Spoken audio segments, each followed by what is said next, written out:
بسم اللہ الحمد للہ والصلاة والسلام علی رسول اللہ السلام علیکم ورحمۃ اللہ وبرکاتہ۔ وہ ایک روشن ستارہ تھا، قسط نمبر 5، رفتے ناہ از دل ماں۔ احقر 1984 عیسوی میں دارالعلوم دیوبند سربلند میں زیر تعلیم تھا۔ غالباً کسی دن نماز ظہر یا نماز جمعہ کے بعد مولسری درخت کے سائے تلے میں بیٹھا ہوا تھا کہ نام اور کام کے اعتبار سے ایک اجنبی سا 20 سالہ نوجوان طالب علم سامنے ظاہر ہوا۔ مجھ سے مصافحہ کیا، اپنا تعارف کرایا، پھر مجھ سے نام، جگہ اور درجہ یعنی کلاس کے بارے میں پوچھا تو میں نے بتا دیا۔ پھر طالب علمانہ انداز میں اور باتیں بھی ہوئی جو اس وقت ماضی کے جھروکوں میں جھانک کر بھی اور پرانی یادوں کو بار بار آواز دے دے کر بھی ذہن کے پردے پر نہیں آ رہی ہیں۔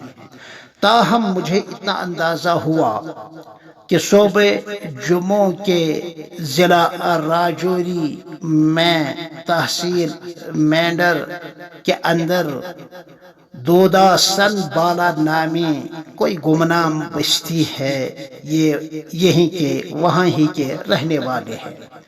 بظاہر یہ غریب و مسکین اور بھولی بھالی صورت والا طالب علم غیر معمولی صلاحیتوں کا مالک ہے۔ یہ میرا سال ہفتم کا تھا، اس لیے قدرے اس کا احساس اور اندازہ ہوا، یعنی میں مشکات شریف کے سال میں تھا۔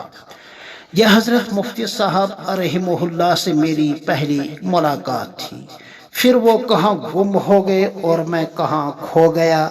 نئے رنگے زمانہ نے کس کو کہاں پہنچا دیا اور مجھے کہاں لا دیا، یہ ایک لمبی داستان ہے جو موضوع سے غیر متعلق ہے۔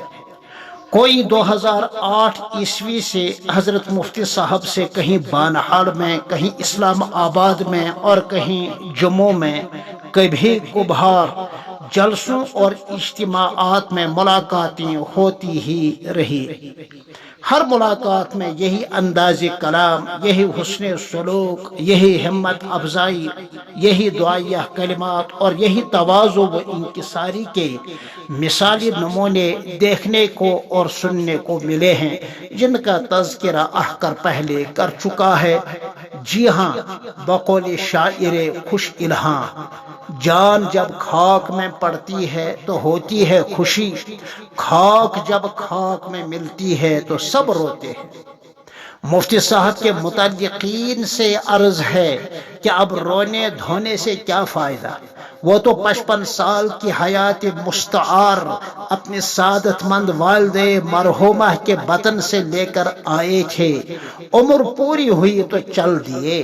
یہی تو ہونا تھا جو ہوا، کیونکہ جو آیا ہے وہ تو جانے ہی کے لیے تو آیا ہے۔ در حقیقت وہ اپنی حیات دوامی پا چکے ہیں، اس لیے کہ عقید آخرت ہمارا ایک انقلابی اور اساسی عقیدہ ہے۔ بقول شاعر، موت کو جاہل سمجھتے ہیں اختتام زندگی، ہے یہ شان زندگی صبح دوام زندگی۔